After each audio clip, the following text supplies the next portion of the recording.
Everyone, আমি প্রীতি। গল্প আড্ডা চ্যানেলে আসার জন্য সবাইকে ধন্যবাদ। আজ আমি বলবো অনুরাগের ছোঁয়া ও তোমাদের রানী এই দুটি সিরিয়ালের মধ্যে কোনটি বেশি খ্যাতি অর্জন করেছে। এটা জানতে হলে ভিডিওটা পুরোটা দেখতে থাকো এবং এই চ্যানেলে নতুন হলে চ্যানেলটিকে সাবস্ক্রাইব করে দিও। 2022 সালে 7ই ফেব্রুয়ারি অনুরাগের ছোঁয়া সিরিয়ালটি শুরু হয়।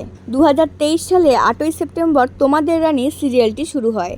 অনুরাগের ছোঁয়া সিরিয়ালের দীপান্বিতা সেনগুপ্তার আসল নাম স্বস্তিকা ঘোষ। এদিকে তোমাদের রানী সিরিয়ালের রানীর আসল নাম অভিকা মালাকার। সূর্য সেনগুপ্তর আসল নাম দেবজ্যোতি দত্ত। দুর্জয়ের আসল নাম অর্ক প্রভু। রানীর বয়স 18 এবং দীপার বয়স 22 বছর। সূর্যর বয়সও 22 বছর এবং দুর্জয়ের বয়সও 22। দুর্জয় সর্বপ্রথম তোমাদের রানী সিরিয়ালটি করে, এর আগে সে কোনো সিরিয়াল করেনি। কিন্তু তোমাদের রানী 2024 সালে 11ই আগস্ট শেষ হয়ে যায়। এই সিরিয়ালটি অল্প সময় ধরে চললেও এই সিরিয়ালটি কিন্তু একটু সময়ে অনেক বেশি খ্যাতি অর্জন করে ফেলেছে। অপরদিকে অনুরাগের ছোঁয়া সিরিয়ালটি 2022-এ শুরু হয়েছে এবং এটা 2024 সাল। 2 বছর ধরে এই সিরিয়ালটি চলেই আসছে, বেশ অনেকটা খ্যাতিও অর্জন করেছে।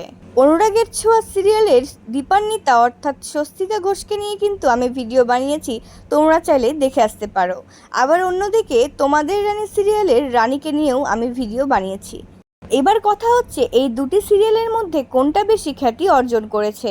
আমার কাছে তো অনুরাগের ছোঁয়া এবং তোমাদের রানী দুটোই অনেক ভালো লাগে, কিন্তু তোমরা বলো তোমাদের কোনটা বেশি ভালো লাগে, তোমরা কমেন্ট করে আসো।